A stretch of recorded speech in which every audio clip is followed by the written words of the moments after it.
से दर्शन से गुरु दर्शन से, हाँ दर्शन से गुरु दर्शन से मैंने पाया सुख निराला सतगुरु दर्शन से। जन्म जन्म की भूखी प्यासी बिन पानी ज्यों मीन उदासी, जन्म जन्म की भूखी प्यासी बिन पानी ज्यों मीन उदासी।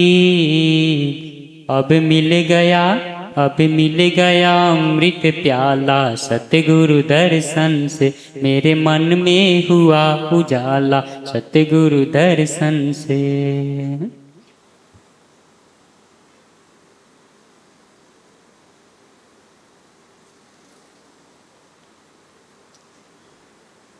हिंदुस्तान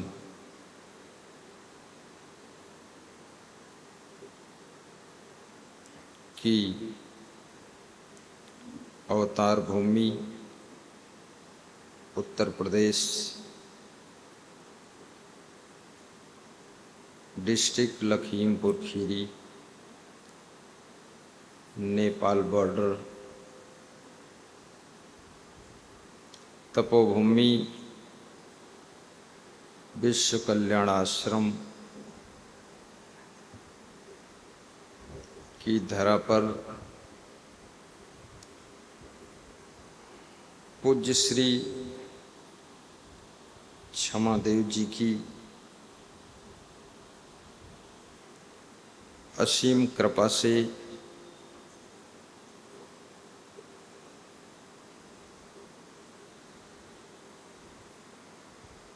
छब्बीस सितंबर 2024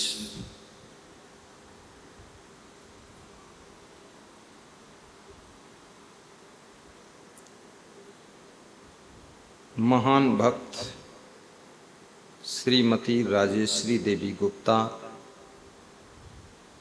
के द्वारा ये खड़ी है, इनकी ओर से ताली बजा दो इनके लिए एक बार। उनके पति स्वर्गीय श्री ब्रजेंद्र गुप्ता और उनके ससुर श्री भगवती सिंह गुप्ता की पुण्य स्मृति में आज सुखद सत्संग एवं भंडारा संपन्न हो रहा है। बैठिए। पितरपक्ष श्राद्ध का महीना चल रहा है। उनके मन में ऐसी श्रद्धा उत्पन्न हुई कि आश्रम में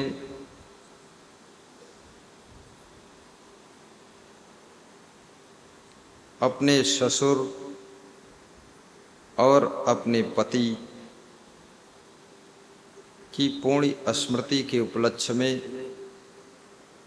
सत्संग कराऊं और भंडारा भी करूं। आज जो 26 सितंबर 2024 के पावन दिन आश्रम में भंडारा हो रहा है, वो श्रीमती राजेश्री गुप्ता की ओर से हो रहा है।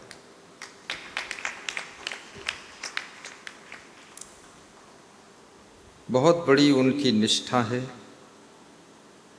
बहुत बड़ी श्रद्धा है। काफी दिनों से उनका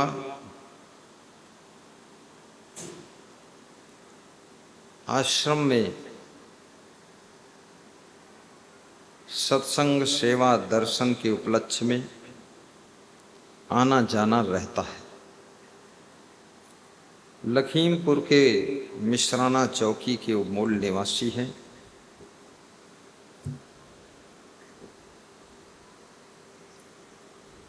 व्यासगादी उन माता जी को भी आशीर्वाद देती है। जिन्होंने ये सत्संग हॉल, ये पंखे, ये दाहिने साइड में इंग्लिश ईंट का प्लेटफार्म, ये टायल, ये रेलिंग, ये सब तैयार करके संतों भक्तों की सेवा के लिए, सत्संग के लिए प्रदत्त किया है। ताली बजाइए। ये श्रीमती सुमन गुप्ता है। लोग ध्यान नहीं दे पाए हैं, फिर से खड़े होना पड़े। ये हैं लखीमपुर से माता जी आई। इनके पुत्र विकास गुप्ता और श्री मुन्ना जी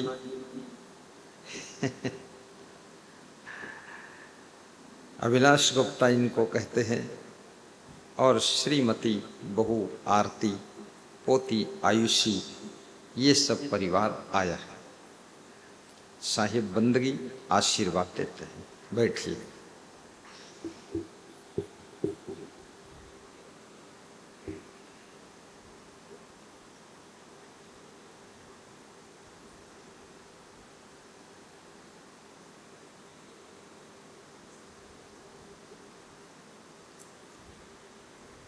संतो भक्ति शतो गुरुवाणी, संतो भक्ति सतो गुरुवाणी। नारी एक पुरुष दोई जाया, नारी एक पुरुष दोई जाया। बूझो पंडित ज्ञानी, बूझो पंडित ज्ञानी। संतो भक्ति सतो गुरुवाणी, संतो भक्ति सतो गुरुवाणी।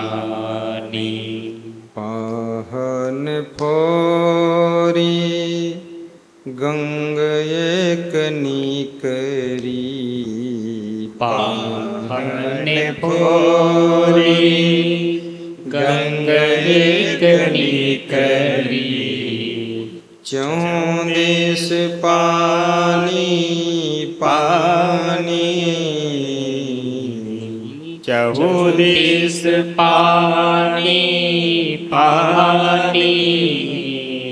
तिहि पानी दुई पर्वत बूढ़े, तेहि पानी दुई पर्वत बूढ़े। दरिया लहर समानी, दरिया लहर समानी। संतो भक्ति सतो गुरुवाणी, संतो भक्ति सतो गुरुवाणी। उड़ी माखी तर वर को लागी, उड़ी माखी तर वर को लागी। बोले के बाली, वह माखी को माखा नाही, वह माखी को माखा नाही। गर्भ रहा बिनु पानी, गर्भ रहा बिनु पानी। संतो भक्ति सतो गुरुआनी संतो भक्ति सतो गुरुआनी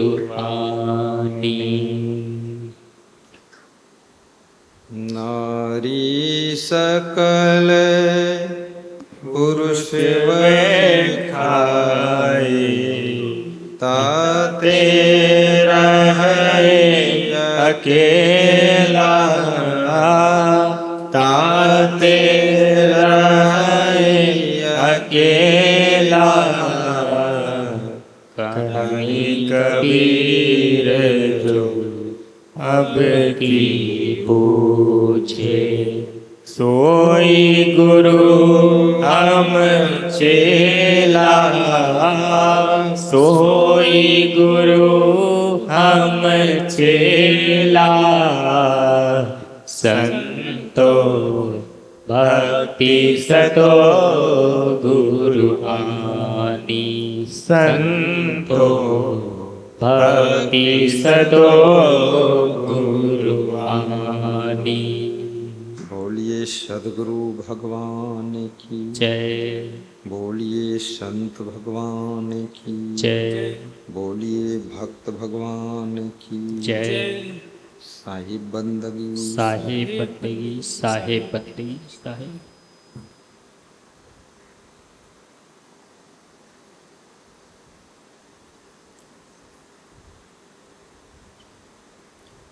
प्रस्तुत शब्द में भक्ति की महिमा बताई गई है।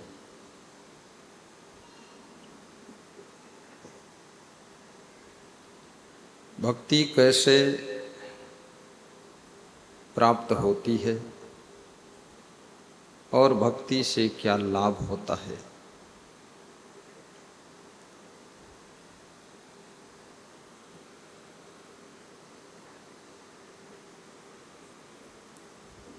इन सब बातों का वर्णन इस शब्द में किया गया है।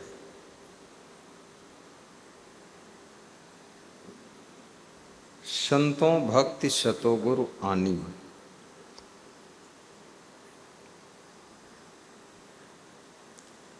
साहिब कहते हैं,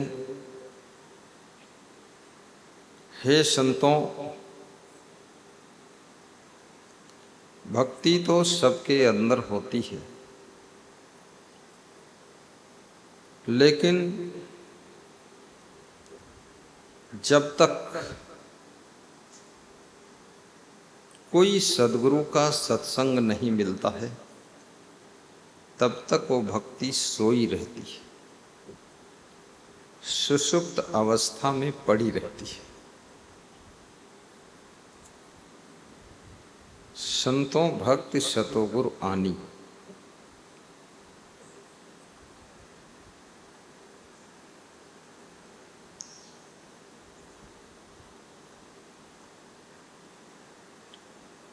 मनुष्य के हृदय में सोई हुई भक्ति को जगाने का काम कोई सद्गुरु ही करता है।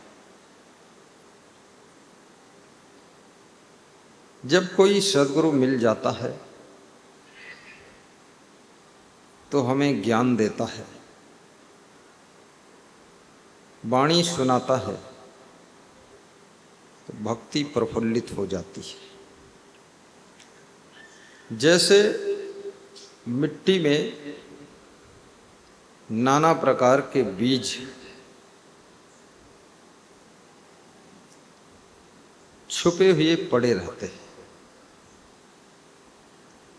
लेकिन जब उन बीजों के अनुकूल मौसम आता है, वर्षा होती है,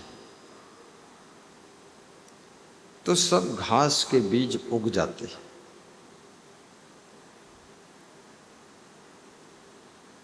हर मौसम में अलग अलग प्रकार की घास उगती है, अलग अलग प्रकार के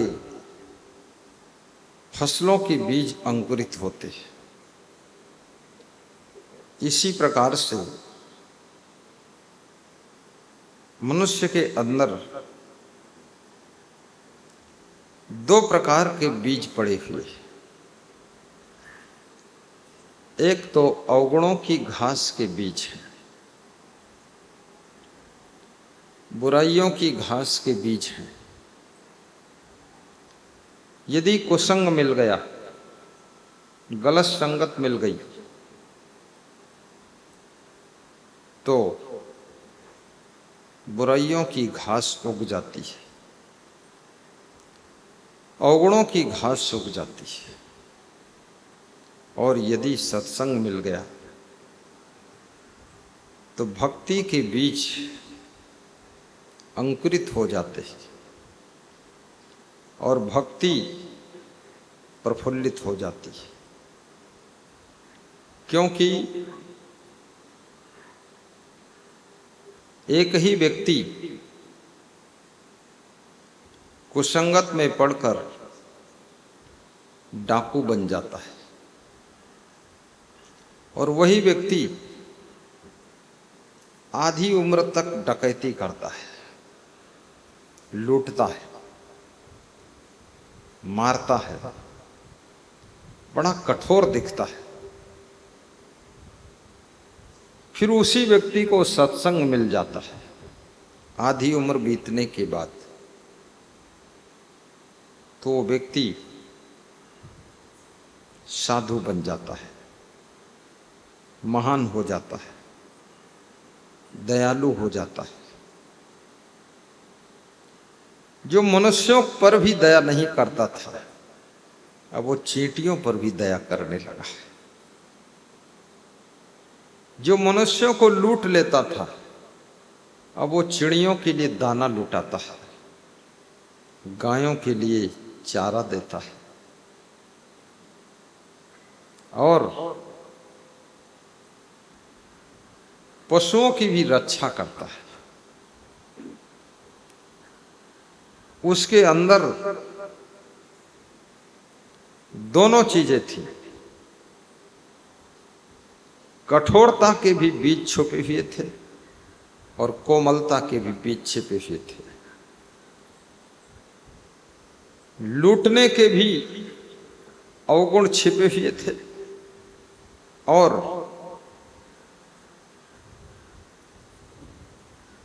अब प्रेम लुटाने के गुण भी छिपे हुए थे, वो भी प्रकट हो रहे।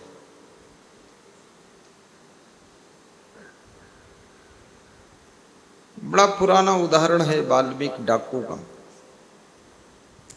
ये वाल्मीकि बचपन से गलत संगत में पड़ गए थे और बचपन में इनका नाम रत्नाकर था।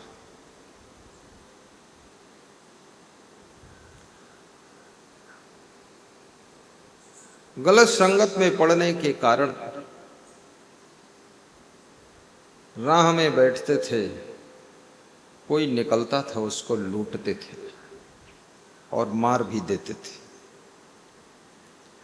फिर वही रत्नाकर कुछ उम्र बीतने के बाद सत्संग मिल गया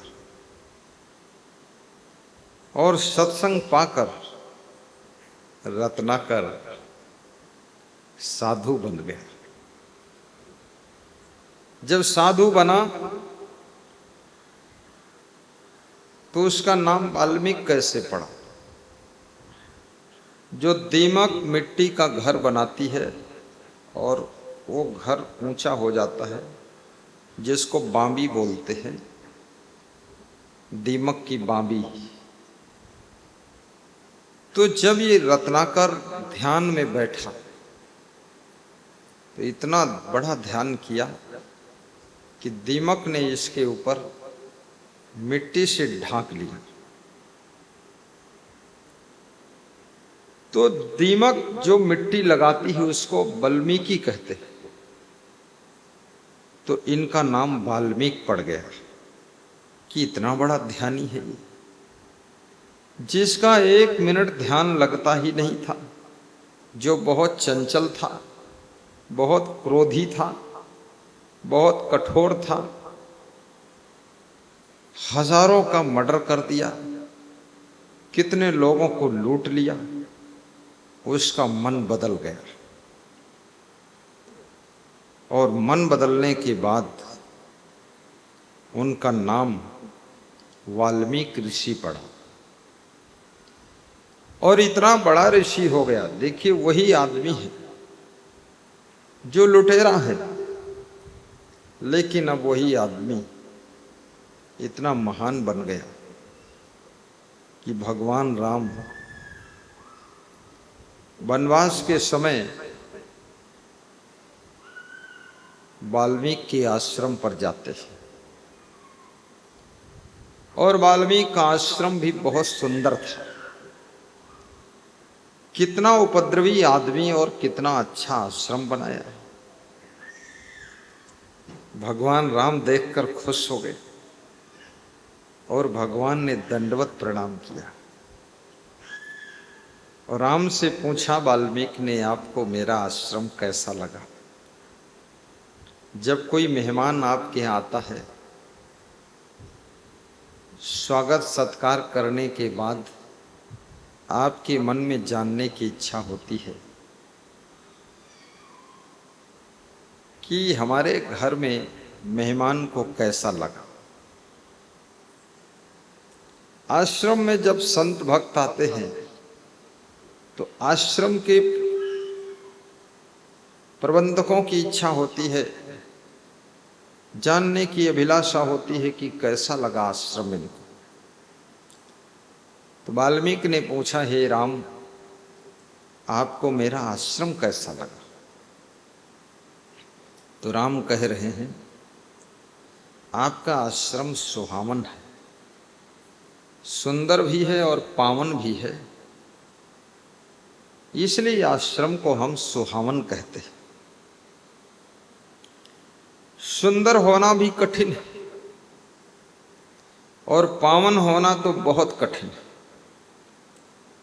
पावन माने अति पवित्रता हो, जहां पर रहने वालों के आचरण पवित्र हो, विचार पवित्र हो, व्यवहार पवित्र हो, मन पवित्र हो, खान पान पवित्र हो, रहन सहन पवित्र हो, दृष्टि पवित्र हो, वहां पर उस स्थान को फिर पावन कहते हैं। और सुंदर भी हो, सुंदर बनाना भी कठिन है, आश्रम हो या घर हो, क्योंकि सुंदर बनाने में बहुत परिश्रम और बहुत धन की आवश्यकता पड़ती है। ऐसे थोड़े सुंदर बन जाएगा। इस आश्रम की सुंदरता में 4 चांद श्रीमती सुमन गुप्ता के द्वारा लगे। ये सब जो चमक है, सुंदर और पावन, जो भक्त आते हैं उनका भी पावन मन है, शाकाहारी है, व्यसन मुक्त है। यदि यहां पर कोई दारू पिए तो अपवित्रता हो गई। यहां पर कोई किसी कोने में बैठ के तंबाकू खाए, कोई गांजा की चिलम खींचे और कोई गाली गलौज करे तो ये आश्रम अपवित्र हो जाए। आश्रम की पवित्रता, घर की पवित्रता, घर का खान पान भी अच्छा हो।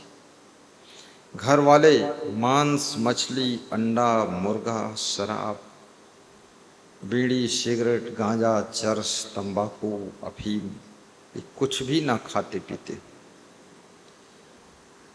और घर के लोग परस्पर प्रेम से भी रहते हों, आपस में द्वेष न रखते हो। कितने घरों में घर तो सुंदर है और घर में रहने वाले लोग भी सब सुंदर है, सब अच्छे हैं, प्रेमी हैं, पर उस घर में कोई एक ऐसा कंडोर है पूरे घर को अपवित्र कर देता है, कलह कलेश करता है, रूठ जाता है, चला जाता है, कुछ अलग बिलग करता रहता है। समझाने से समझता नहीं, मनाए से मानता नहीं, असमंजस डालता रहता है, मोड़ी डोडी बना रहता है। तो उस घर में तो सुंदरता है, लेकिन घर के रहने लोगों, जो वहां के नर नारी हैं, उनमें पवित्रता नहीं है। इसलिए कहते हैं घर सुंदर भी हो और घर पवित्र भी हो, आश्रम सुंदर भी हो, आश्रम पवित्र भी हो। आश्रम में रहने वाले संत हों, साधक हों, भक्त हों, उनके आचरण पवित्र होना चाहिए, उनका वैराग्य पवित्र होना चाहिए, उनकी रहनी गहनी कथनी करनी बदनी ये सब पवित्र होना चाहिए, उनका मन निर्मल होना चाहिए, पवित्र होना चाहिए। और आचरण को पवित्र बनाने के लिए पैसे का खर्चा नहीं। घर को सुंदर बनाने के लिए बहुत पैसा खर्च होगा। जैसे मुकेश अंबानी का घर बहुत सुंदर है, बहुत पैसा खर्च हुआ है। ये आश्रम सुंदर है, इसमें बहुत पैसा खर्च हुआ है। लेकिन स्वयं को पवित्र बनाने के लिए पैसा नहीं खर्च होता। वहां पर आपको संकल्प लेकर, प्रतिज्ञा करके अपना आचरण सही करना पड़ता है, अपने मन को शुद्ध करना पड़ता है। और मन पैसे से शुद्ध नहीं होता है, मन तो ज्ञान से शुद्ध होता है। मनुष्य का मन नहीं ज्ञानेन सदृशम पवित्रम इह विद्यते, श्रीमद् भगवत गीता कहती है, ज्ञान के अलावा तुम्हारे मन को, तुम्हारे अंतःकरण को, तुम्हारे जीवन को कोई भी पवित्र करने वाला नहीं है। ज्ञान वो भौतिक ज्ञान नहीं, आध्यात्मिक ज्ञान, भक्ति का ज्ञान, परमार्थ का ज्ञान, धर्मार्थ का ज्ञान मन को पवित्र करता है। और मन को पवित्र रखने के लिए मन की स्थिति ये है, आज मन पवित्र है, कल सावधान नहीं रहोगे तो कल गंदा हो जाएगा। कितने घरों में सब कुछ ठीक है, कुछ लोगों को आलस्य बहुत है। आलस्य भी मन की गंदगी, मन का रोग है।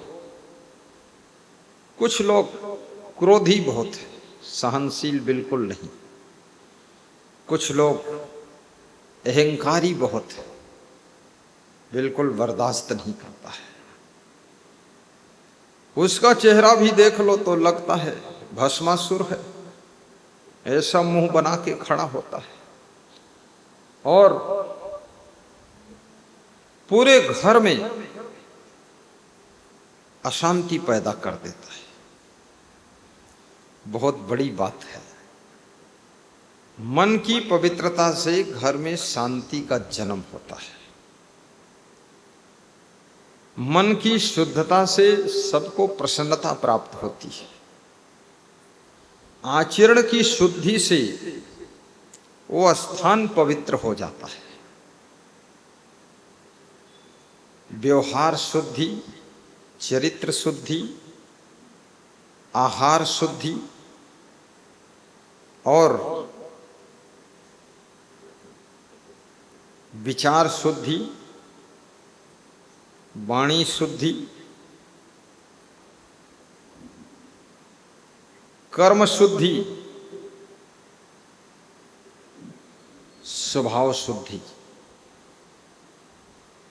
ध्यान से जो सत्संग सुनता है और डेली सुनता है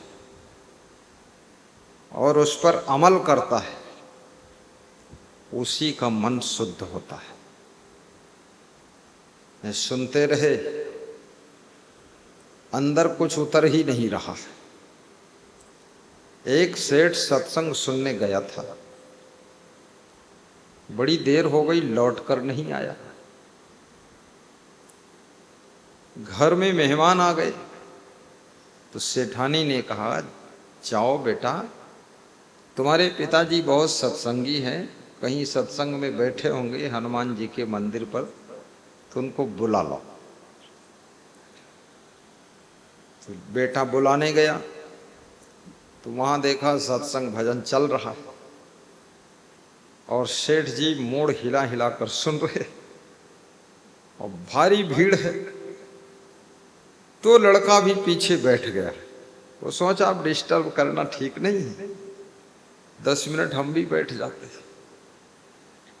10 मिनट के बाद सत्संग जब समाप्त हुआ, प्रसाद बंटने लगा, आरती दर्शन होने लगा, तो उस बच्चे ने भी आरती दर्शन किया और प्रसाद लिया। तो सेठ जी ने अपने बेटे को देखा और बेटे से कहा कि तू यहाँ कैसे, तू कब आया, क्यों आया, मुझे पता भी नहीं चला, तू कब से बैठा है। तो इस लड़के ने कहा 10-20 मिनट हो गए, मैं पीछे बैठा सुन रहा था। बोले समझते नहीं हो, ये साधु संत हैं, इनकी वाणी में बहुत प्रभाव होता है, तेरे ऊपर प्रभाव पड़ जाएगा तो सब काम बिगड़ जाएगा, तुझे नहीं सुनना चाहिए था। माँ ने बुलाने भेजा था आपको, आप सत्संग में लीन थे, इसलिए मैं बैठ गया, डिस्टर्ब करना ठीक नहीं समझा। अच्छा, जो सुना है उसको यहीं डाल के जाना, घर तक मत ले चलना। तो लड़के ने कहा हमने ज्यादा सुना नहीं है, बस थोड़ा सुना हो,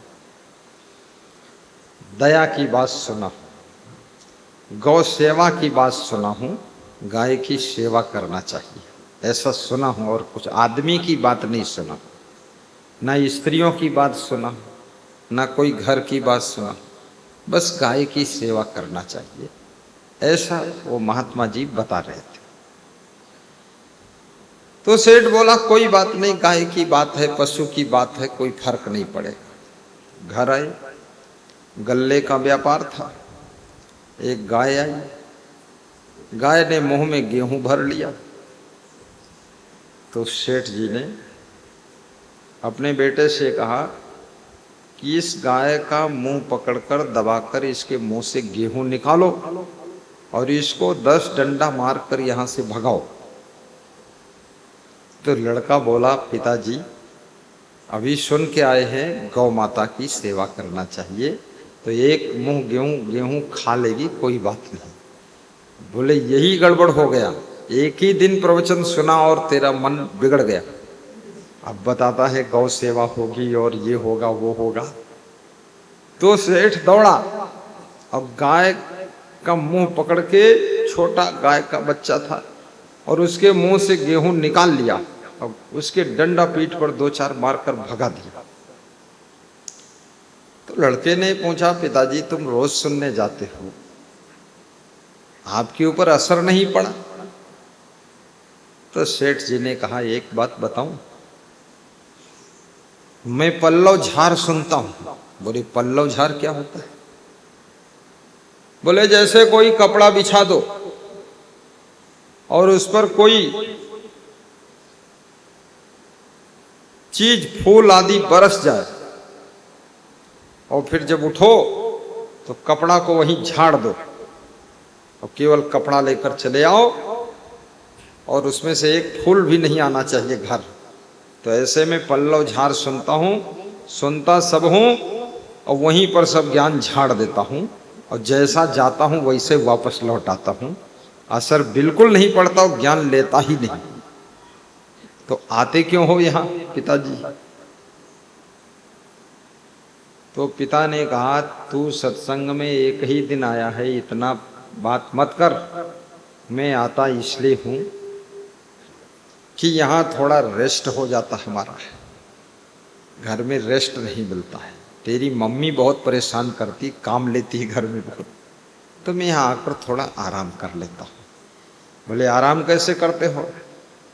बोले बीच में बैठता हूँ और भीड़ में बैठता हूँ, और जब सत्संग पूरी ऊंचाई पर होता है तब मैं सो जाता हूँ और 1 घंटे बाद जब सत्संग बंद होता है, जय जयकार होती है, शंख बजता है, तो आँख खोल देता हूँ और प्रसाद ले लेता हूँ, चला जाता हूँ। यार रेस्ट के लिए आता हूँ, रिलैक्स।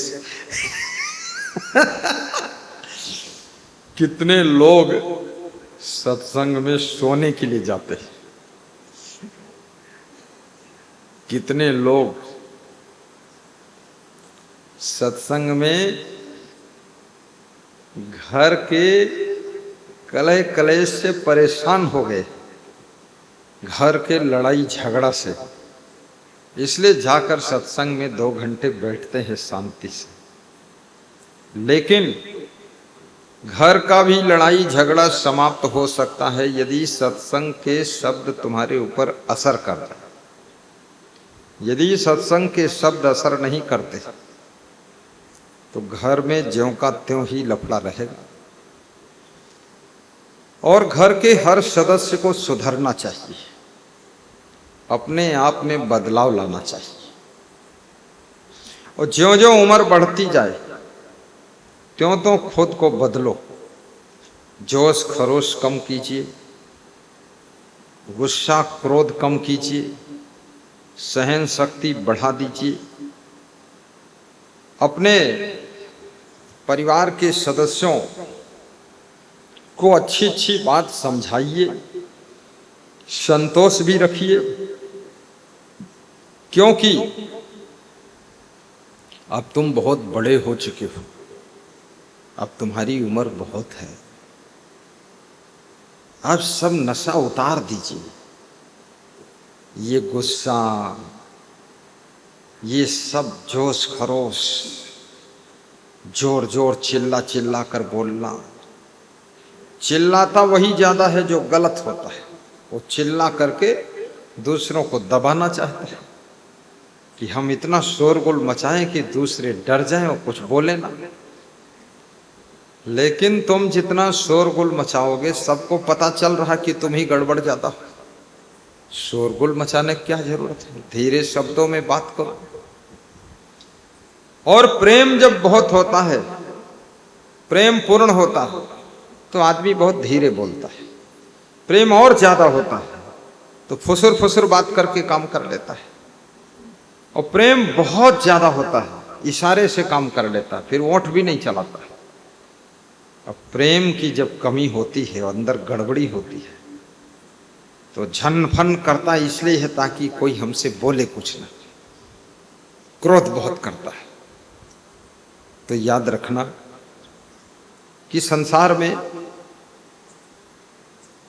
भक्ति जब उदय होगी तो आप में बहुत से गुण उदय होंगे। भक्ति के बारे में रामचरितमानस में बहुत सुंदर चौपाई है। भक्ति कैसी है? मानस कहती है भक्ति स्वतंत्र है और सकल गुणों की खान है और सकल सुख की खान है। इसमें सुख भी बहुत है। जिन्होंने भक्ति किया है, जिन्होंने भक्ति का स्वाद ले लिया है, अब उनका मन घर में भी नहीं लगता है। घर बहुत अच्छा है, बैठने की व्यवस्था अच्छी है, एसी लगा, सब ठीक, पर मन होता है गुरु जी का दर्शन करूं, गुरु जी के आश्रम चलूं, प्रवचन सुनूं। अब बरेली से एक सज्जन आए, श्री पप्पू शर्मा कारपेंटर जी। तो कह रहे थे रात में 11 बजे रात तक प्रवचन सुनता हूं और सवेरे उठ जाता हूं फिर सुनता हूं। अब उसी में मन लग गया तो उससे उनको शांति मिलती है, बड़ी खुशी मिलती है। पहली बार वो दर्शन करने आई थी, यहां बैठे हुए, छुप के बैठे हैं, कोई देख भी नहीं पा रहा उनको। यदि खड़े हो जाए तो सब देख भी लेंगे और उनके लिए ताली भी बजा देंगे। अब उनके अंदर सत्संग का प्रभाव पड़ गया। रूबरू तो आज गुरु जी को देखा है, पर सत्संग मोबाइल में सुनते सुनते प्रभाव पड़ा। तो गौ सेवा के लिए 1100 की राशि जमा किया आश्रम में, और यहाँ जो भंडारा होता है उसके लिए भी 1100 की राशि जमा किया, और अयोध्या आश्रम जो बनना है उसके लिए भी 5100 की राशि जमा किया है, और बेटी के लिए आशीर्वाद मांगा है। माँ बाप अपने लिए आशीर्वाद कभी नहीं मांगते हैं, अपने बच्चों के लिए आशीर्वाद मांगते हैं। वे कहते हैं कि हम सब दुख सुख उठा लेंगे, लेकिन हमारे बच्चे सुखी रहे। इसलिए कहते हैं कि मां से और पिता से बड़ा तुम्हारा हितचिंतक कोई नहीं, और गुरु से बड़ा तुम्हारा कल्याण करने वाला कोई नहीं। अब इनकी श्रद्धा, पप्पू शर्मा पेंटर साहब, कारपेंटर, बड़ी खुशी होती है। सुनते सुनते वहीं दया आ गई इनको, बरेली में ही, गुरुजी से मिले भी नहीं तो वहां से भी 2 बार 1,000 की राशि गौ सेवा के लिए, भंडारा के लिए भेजा। उसकी स्लिप आई है मेरे पास, वहीं से भेज दिया कि हम तो पहुंचेंगे नहीं पर सेवा पहुंचा देते हैं। सत्संग आपको गुणवान बना देता है, और जब गुण आपके अंदर आते हैं तो आप सुखी होना शुरू हो जाते हैं। तो आइए हम आप दोनों मिलकर गाते हैं उस चौपाई को जिसमें लिखा हुआ है भक्ति से क्या मिलता है। भक्ति स्वतंत्र सकल गुण खानी, बिनु सत्संग न पावहि प्राणी। भक्ति स्वतंत्र सकल सुख खानी, बिनु सत्संग न पावहि प्राणी। मंगल भवन अमंगल हारी, जय जय जय गुरु देव तुम्हारी। मंगल भवन अमंगल हारी, द्रवहु सुदशरथे अजीर बिहारी। सब श्रोता गाएं। मंगल मूल अमंगल दमनु, सेवक सदन स्वामी आगमनु। मंगल मूल अमंगल दमनु, सेवक सदन स्वामी आगमनु। भक्ति स्वतंत्र सकल सुख खानी, बिनु सत्संग न पावहि प्राणी। बिनु सत्संग न पावहि प्राणी। भक्ति स्वतंत्र है, सकल सुखों की खान है, सकल गुणों की भी खान है, लेकिन बिना सत्संग के ये जीव को मिलती नहीं। भक्ति सत्संग के बिना नहीं मिलती, इसलिए सत्संग सुनना पड़ेगा। और भक्ति मिल गई तो बहुत सुख मिलेगा, बहुत गुणवान हो जाओगे तुम। लेकिन मानस ये भी कहती है, रामचरितमानस,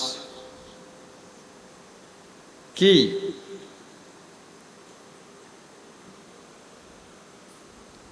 इस भक्ति के मार्ग पर वही पांव आगे बढ़ाता है।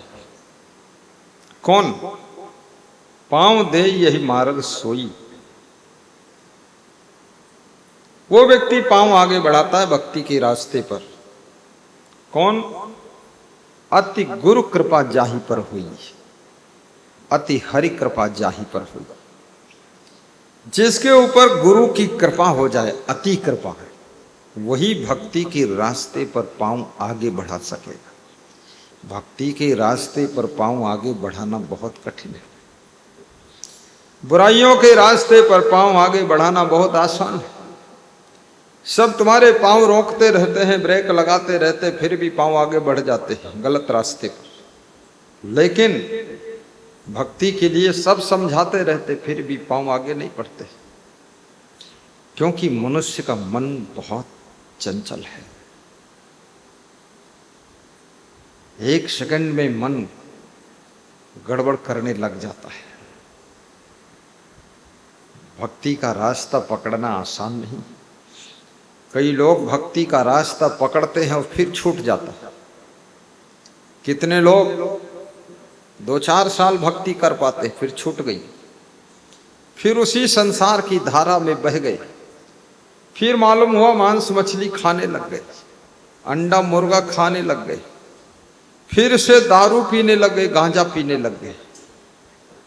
इसलिए निरंतर सत्संग में जाना पड़ेगा, बार बार सुनना पड़ेगा, बहुत प्रेम जोड़ना पड़ेगा, गुरु के चरणों में श्रद्धा अथाह पैदा करना पड़ेगा, तब जा करके ये घटना घट सकती, अन्यथा बहुत मुश्किल का काम है। आई है भक्ति लहरिया हो, सब मिल कई नहाई लो। आई है भक्ति लहरिया हो, सब मिलके नहाए लो। गंगा जिनके चरणन निकरी, गंगा जिनके चरणन निकरी। जाती हैं पग की धुरिया हो, सब मिल कई नहाई लो। चलती है पग की धुलिया हो, सब मिलके नहाए लो। आई है भक्ति लहरिया हो, सब मिलके नहाए लो। आई है भक्ति लहरिया हो, सब मिलके नहाए लो। बोलिए सदगुरु भगवान की जय। एक महात्मा आश्रम बनाकर, छोटी सी कुटिया बनाकर रहता था। आश्रम में ही हमेशा रहता था। कभी कभी कुछ लोग आते थे, महात्मा का दर्शन करते थे, मिलते थे महात्मा से। एक दिन उस महात्मा के यहाँ कोई संतों की मंडली आ गई। अब महात्मा के पास में इतनी व्यवस्था नहीं थी और संतों की मंडली आ गई। उस मंडली में पुराने जमाने की बात 100-150 साधु आ गए। पुराने जमाने में साधुओं की बहुत बड़ी बड़ी मंडलियां चलती थी। गोरखनाथ के पास में 3000 संतों की मंडली थी। महात्मा बुद्ध के पास में 3 लाख संतों की मंडली थी।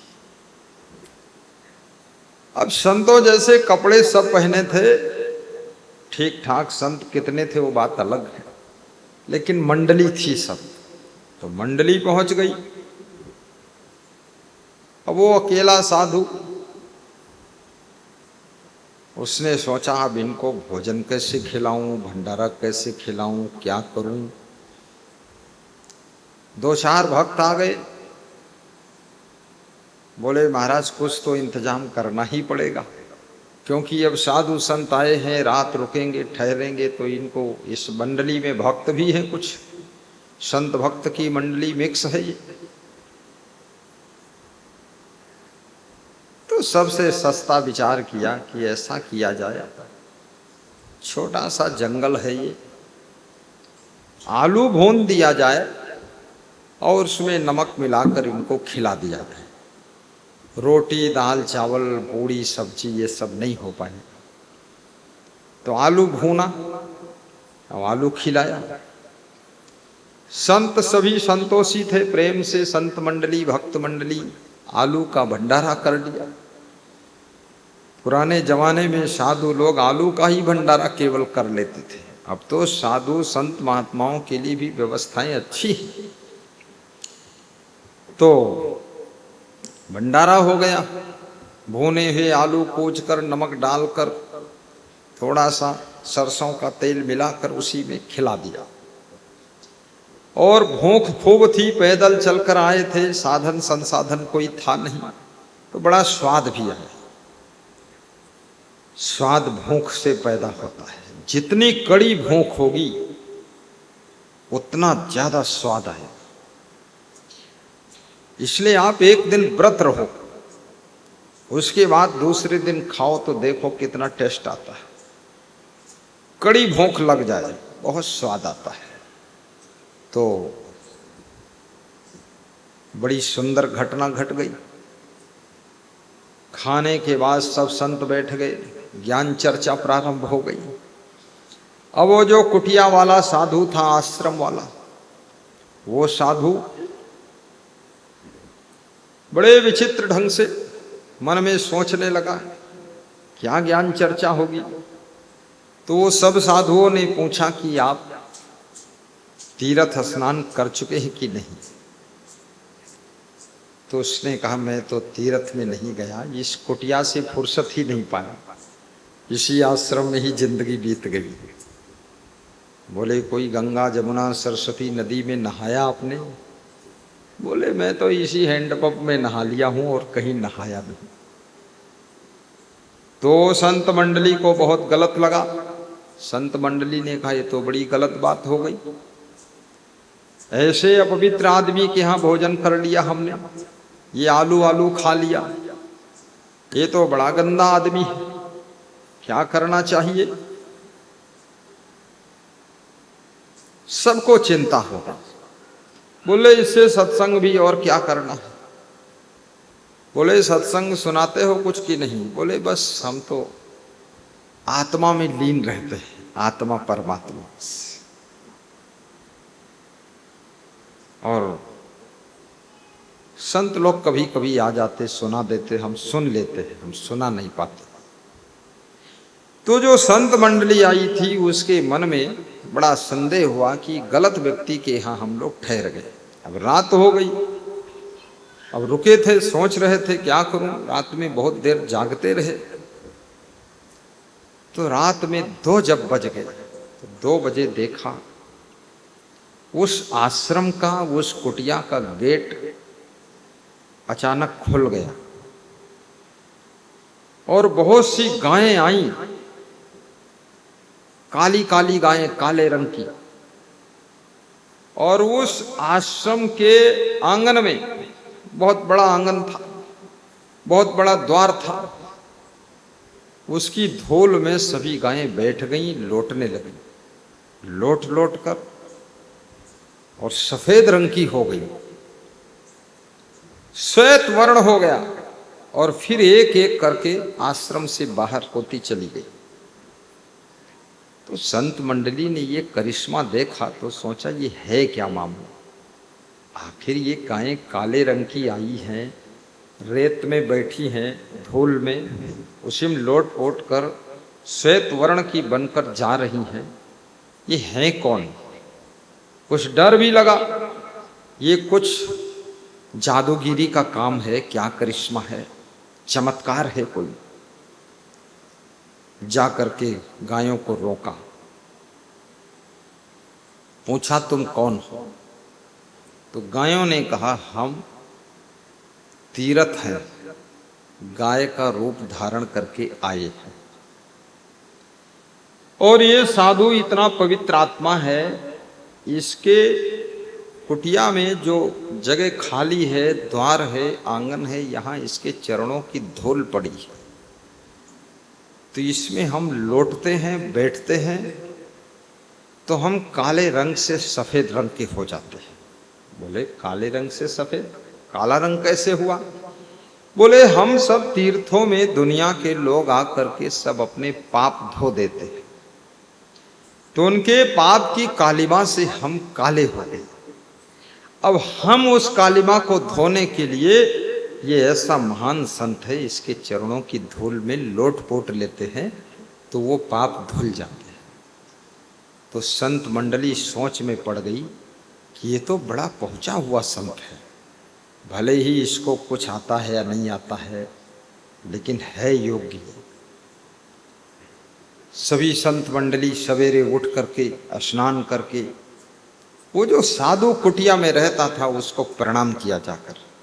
बोले महाराज आप तीर्थ में न स्नान करने कभी नहीं गए, हम लोगों को आपसे घृणा हो गई थी, बड़ा पाप लग गया। रात में मैंने जो देखा सब तीर्थ आपके यहाँ स्नान करने आ रहे, गाय का रूप धारण करके। तो उस महात्मा ने कहा देखो मन चंगा तो कठौती में भी गंगा है, और मन गंदा है तो गंगा जी में जाकर भी गंदा ही कुछ होगा। तो मैंने यहाँ पर साधना से, तपस्या से, भक्ति से, स्वाध्याय से अपने मन को पवित्र किया है, जिसके कारण इस धरती पर जो आता है श्रद्धा से आता है वो भी पवित्र हो जाता है। तो ये तीर्थ सब यहां पवित्र होने आते हैं। याद रखना तुम्हारी पवित्रता दूसरों को भी पवित्र कर सकती है, तुम्हारी शुद्धता आसपास वालों को भी शुद्ध कर देती है, तुम्हारी भक्ति आसपास वालों के अंदर भी भक्ति भर देती है, और तुम्हारे अंदर अगर प्रेम है तो आजू बाजू वालों के अंदर भी प्रेम पैदा हो जाता है। तुम्हारी उदारता, तुम्हारा दान का भाव दूसरों के अंदर भी दान की भावना पैदा कर देता है। खरबूजा खरबूजे को देखकर रंग बदलता है, आदमी भी आदमी के साथ में रंग बदलता है, बहुत असर पड़ता है आदमी के ऊपर। इसलिए व्यास गादी निवेदन करती है आप तो अपनी भक्ति में मगन रहो, धीरे धीरे देखना आपकी भक्ति से बहुत लोगों को भक्ति मिल जाएगी, आपके प्रेम से बहुत लोगों के अंदर प्रेम भर जाएगा, और आपकी उदारता से बहुत लोगों के अंदर उदारता आ जाएगी। वो लोग भी सोचेंगे हम भी कुछ दान पुण्य करें, हमको भी कुछ करना चाहिए, ऐसा भाव पैदा हो जाएगा। तो कबीर साहब इस शब्द में कहते हैं कि सत्संग उनको मिलता है जो लोग सद्गुरु की शरण में जाते हैं, और सत्संग से भक्ति पैदा हो जाती है, और भक्ति से विभिन्न गुण आप में पैदा हो जाते हैं। संतो भक्ति सतो गुरु आनी, संतो भक्ति सतो गुरु आनी।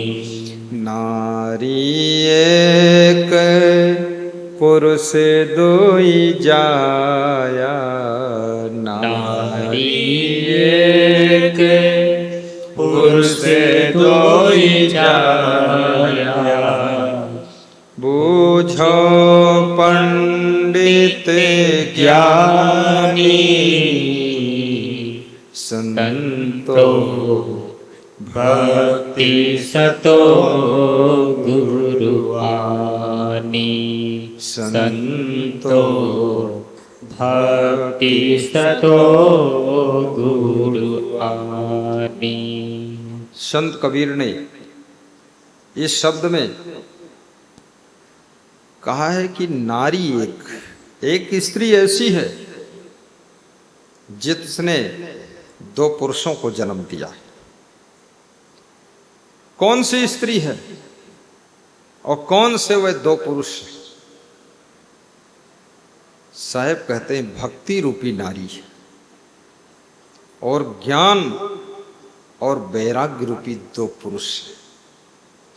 भक्ति के द्वारा ही ज्ञान और वैराग्य का जन्म होता है। भक्ति यदि आप में नहीं है तो ज्ञान भी नहीं होगा और आपके अंदर वैराग्य भी नहीं है। पहला तो भक्ति है। कितने लोगों के अंदर गृहस्थ आश्रम में है, भक्ति करते करते उनको ज्ञान भी हो गया है और वैराग्य भी आ गया है। सारा झंझट मन से खत्म हो गया। अब रहते तो घर में हैं लेकिन ऐसे रहते हैं जैसे तालाब में कमल का फूल रहता है। अब वो बात नहीं है, माया मोह नहीं है, बड़ा मन बिलग रहता है। संतों भक्ति सतो गुरुआन। तो दो पुरुषों को जन्म दिया। पुराणों में एक कथा है कि नारद जी भ्रमण कर रहे थे और भ्रमण करते करते नारद जी वृंदावन आ गए। वृंदावन में देखा एक स्त्री बैठी रो रही है। उस स्त्री को रोते हुए देखा, बुढ़िया थी। बुढ़ापे में बहुत लोग रोते रहते हैं। जवानी में सोते रहते हैं, बुढ़ापे में रोते रहते हैं और बचपन में इधर उधर घूमते रहते हैं। जिसने बचपन नहीं संभाला वो जवानी में बहुत टेंशन पाता और जिसने जवानी का सही सदुपयोग नहीं किया बुढ़ापे में खूब रोता रहता है, बहुत दुखी होता, बहुत भटकता है। इसलिए बचपन में शिक्षा और संस्कार प्राप्त करो, बचपन में सत्संगत से जुड़ो, क्योंकि बाल अवस्था बिगड़ गई तो जवानी का संभलना मुश्किल है और जवानी बिगड़ गई तो बुढ़ापे में संभल पाना मुश्किल है। और सत्संग ही संभालेगा और कोई नहीं। तो बुढ़िया रो रही थी। उस बुढ़िया से पूछा नारद जी ने कि ये बूढ़ी मां तू क्यों रोती है? तो उसने कहा मैं अपना परिचय दे देती हूं। मेरा जन्म द्रविड़ देश में हुआ जिसको अब तमिलनाडु के नाम से जानते हैं और मेरा नाम भक्ति है।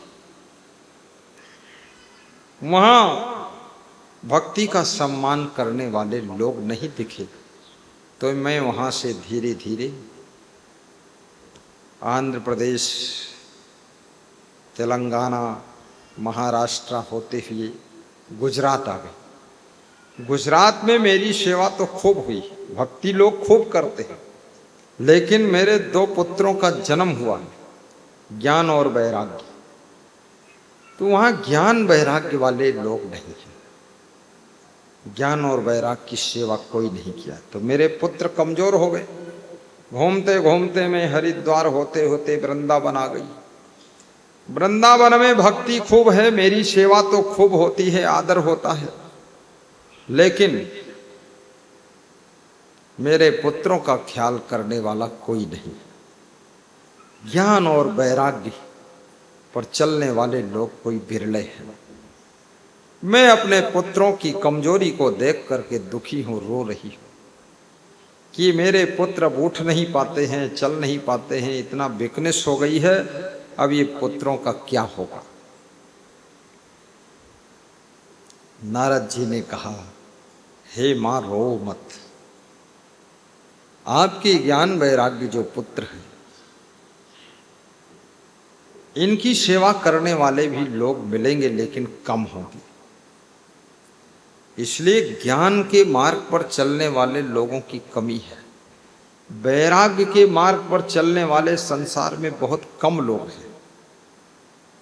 रामायण में लिखा हुआ है, नर सहस्र मह सुनहु पुरारी, कोय कहोइ धर्म व्रत धारी। धर्मवान कोटिन मह कोई। करोड़ों में कोई धर्मवान होता, विषय विमुख विराग व्रत होई। विषय भोगों से विमुख होकर वैराग्य में लीन होने वाला करोड़ों में कोई एक होता है। धर्मवान कोटिन मह कोई, विषय विमुख विराग व्रत होई। कोटि विरक्त मध्य श्रुति कहाई, सम्यक ज्ञान सुकृत सोलह। करोड़ों वैराग्यवानों में किसी एक को सम्यक ज्ञान होता है, ठीक ठीक आत्म ज्ञान होता है। नहीं ऐसे ही चलते रहते लोग सब। कोटि विरक्ति मध्य श्रुति कहाई, सम्यक ज्ञान सुकृत सोलहई। और ज्ञानवंत कोटि निमह कोई, जीवन मुक्त सुकृत फल सो। करोड़ों में कोई एक आत्मज्ञानी होता है, और उनमें करोड़ आत्मज्ञानियों में से कोई एक, करोड़ों में से एक जीवन मुक्त होता है, और उन्हीं जीवन मुक्त लोगों में से कोई एक विदेह मुक्त होता है। पूरा मोक्ष प्राप्त होता है उसको, पूर्ण मोक्ष। ये कितना कठिन है तुलसीदास बता रहे हैं। नर सहस्र मह सुनहु पुरारी, कोय कहोइ धर्म व्रत धारी। धर्मवान कोटिन मह कोई, विषय विमुख विराग व्रत होई। कोटि विरक्ति मध्य श्रुति कहाई, सम्यक ज्ञान सुकृत सोलहई। ज्ञानवंत कोटि निमह कोई, जीवन मुक्त सुकृत फल सोई। देखिए बड़ी लंबी यात्रा है। अब सत्संग धीरे धीरे समापन की ओर जा रहा है। तो हर इंसान को भक्ति करना चाहिए, जीवन शुद्धि करना चाहिए, मन को पवित्र रखना चाहिए, परस्पर प्रेम समता से रहना चाहिए, एक दूसरे का ख्याल रखना चाहिए, गम खाकर रहना चाहिए, जहाँ रहो वहाँ साफ सफाई करना चाहिए, और सत्संग रोज सुनना चाहिए, ज्ञानी बनना चाहिए, दानी बनना चाहिए, निर्माणी बनना चाहिए, और सेवा भावी बनना चाहिए, गौ सेवक भी बनना चाहिए, परस्पर एक दूसरे को क्षमा भी करना चाहिए, और उन्नति के लिए हमेशा सोचना चाहिए। आप सबका जीवन मंगल में हो, और श्री स्वर्गीय ब्रजेंद्र गुप्ता जी, भगवती सिंह गुप्ता जी, श्रीमती राजश्री देवी गुप्ता के ससुर भगवती सिंह गुप्ता स्वर्गीय, उनके पति स्वर्गीय श्री विजेंद्र गुप्ता जी, आज उनकी पुण्य स्मृति में ये सत्संग किया गया है। आज के सत्संग का पुण्य उनकी दिवंगत आत्मा को प्राप्त हो, उनकी आत्मा की सद्गति हो, और पितरपक्ष के उपलक्ष्य में उन्होंने यहाँ भंडारा किया। मुड़िया मिश्र के आए हुए भक्त जी, जिन्होंने कल यहाँ आकर के आमंत्रित किया था कि कुछ संत हमारे यहाँ भेज दो, पितर पक्ष चल रहे हैं, श्राद्ध का समय है, भंडारा करने की इच्छा है, कोई संत मिल नहीं रहे हैं, तो यहीं से भेज दो। श्री कुलदीप कुमार वर्मा जी खड़े हों। उनके पिता श्री विश्राम लाल वर्मा, जिला लखीमपुर। 5 संतों को उनके यहाँ भेजा गया, 5 महात्मा, कि 5 महात्मा जाएं, वहाँ भोजन भंडारा बनाएं, भोजन भंडारा ग्रहण करें और फिर वहाँ से लौटें। तो 5 महात्मा गए थे। भोजन भी बहुत अच्छा बनवाया, पूड़ी, खीर, सब्जी, दाल, चावल ये सब बनाया और संतों ने प्रेम से ग्रहण किया। बाद को घर वालों ने भी प्रसाद ग्रहण किया। उनके पिता स्वर्गीय श्री विश्राम लाल जी की पवित्र आत्मा को शांति की प्राप्ति हो, उनकी सद्गति हो। आज के श्राद्ध के उपलक्ष्य में 5 संतों का भंडारा किया। उनकी आत्मा बहुत शांति पाएगी। और बड़ी श्रद्धा से बुलाने आए थे। ताली बजा दो उनके लिए एक बार। पीछे खड़े हैं।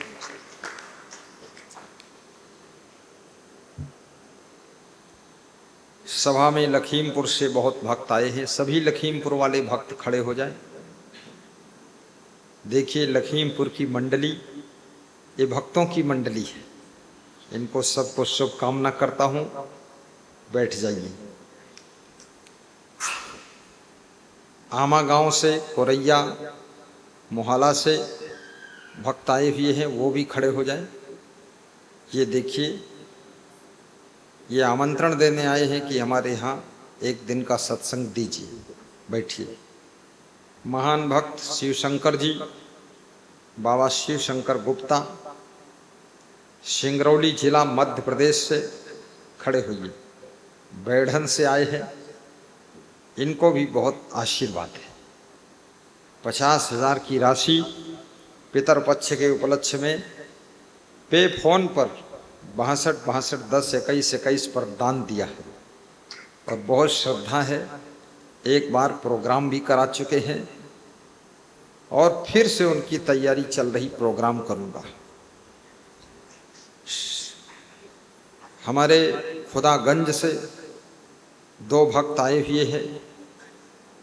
श्री मिश्रा जी, डॉक्टर अनुराग जी, इनको भी आशीर्वाद दिया जाता है। खुदागंज शाहजहांपुर के तरफ, कटरा के पास। ताली बजा दिया करो तुम लोग। बैठिए। और बरेली से पप्पू कुमार जी खड़े हो जाए तो ताली बजा दो इनके लिए भी। साहिब बंदगी। छत्तीसगढ़ से भी एक भक्त आए हैं, पीछे बैठे हैं। और बिहार से दीपक जी आए हैं। ये मोतीहारी जिला, कौन जिला से है, ये वहाँ से पधारे हैं।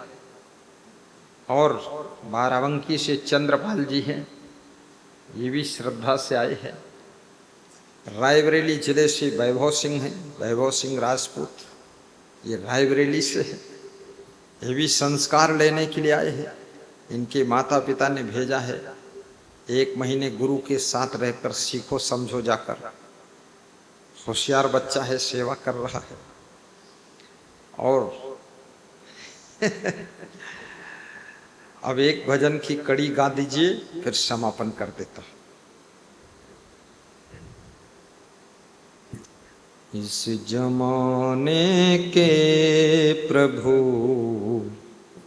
सागर हो तुम, इस जमाने के प्रभु सागर हो तुम। ये प्रेमियों के प्रेम के सागर हो तुम। इस जमाने के प्रभु सागर हो तुम।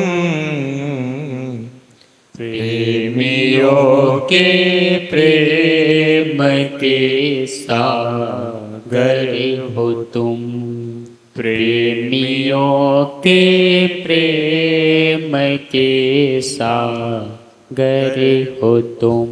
सारे प्रेमी सर झुकाने आ गए, सारे प्रेमी सर झुकाने आ गए, तेरे दर पे सर झुकाने आ गए, बात दिल की हम सुनाने आ गए। बोलिए सद्गुरु भगवान की जय, बोलिए संत भगवान की जय, बोलिए भक्त भगवान की जय। सर्वे भवन्तु सुखिनः, सर्वे सन्तु निरामयाः, सर्वे भद्राणि पश्यन्तु मा कश्चित् दुःखभाग् भवेत्। सुखी बसे संसार सब, दुखिया रहे न कोई। ऐसी मेरी भावना पूर्ण करो प्रभु सोई। शांति शांति शांति। सभी श्रोता आधा मिनट के लिए नयन बंद करके ध्यान मुद्रा में बैठ जाएं। दोनों हाथ घुटनों पर रख लें, पहली अंगुली अंगूठा जोड़ लें, 3 अंगुलियां फैला लें। आरती 3 बार घुमाने के पश्चात एक दूसरे भक्त को भी दे देंगे। सभी खड़े हो जाएं।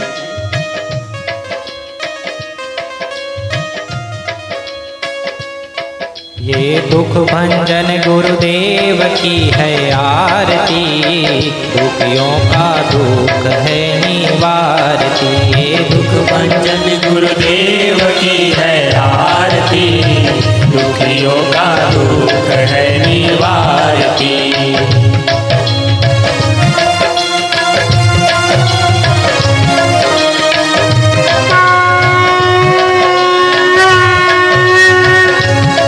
ये दुख हरता ये सुख करता, ये भक्ति दिलाने वाला है, बिगड़ी बनाने वाला। ये दुख हरता ये सुख करता, ये भक्ति दिलाने वाला है, बिगड़ी बनाने वाला। गुरु नाम यही गुरु धाम यही, गुरु नाम यही गुरु धाम यही। ये है गुरुवर की आरती, दुखियों का दुख है निवारती। ये दुख भंजन गुरुदेव की है आरती, दुखियों का दुख है निवारती।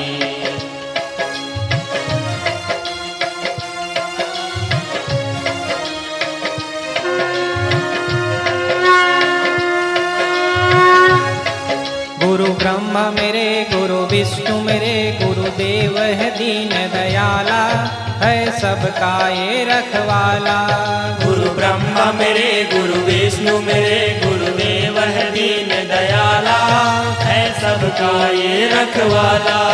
ये कृपा करे सब कष्ट हरे, ये कृपा करे सब कष्ट हरे। ये सुखदाता की आरती, दुखियों का दुख है निवारती। ये दुख भंजन गुरुदेव की है आरती, दुखियों का दुख है निवारती।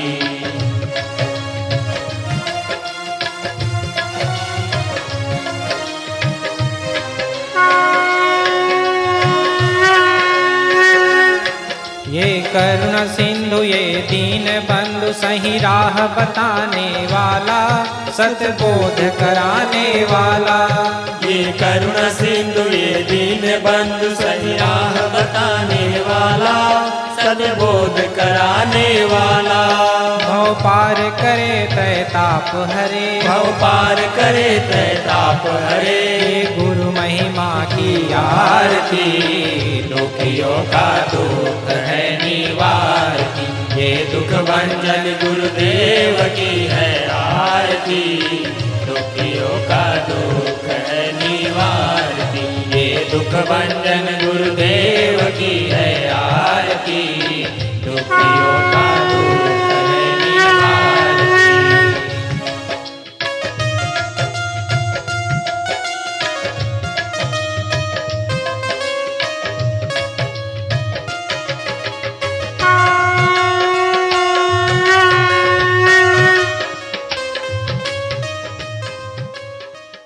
गुरुर्ब्रह्मा गुरुर्विष्णु गुरुर्देवो महेश्वर, गुरुर्साक्षात् परब्रह्म तस्मै श्री गुरुवे नमः।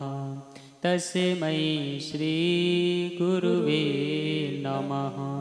त्वमेव माता च पिता त्वमेव, त्वमेव बन्धुश्च सखा त्वमेव, त्वमेव विद्या च द्रविणं त्वमेव, त्वमेव सर्वं मम देव देव, त्वमेव सर्वं मम देव देव।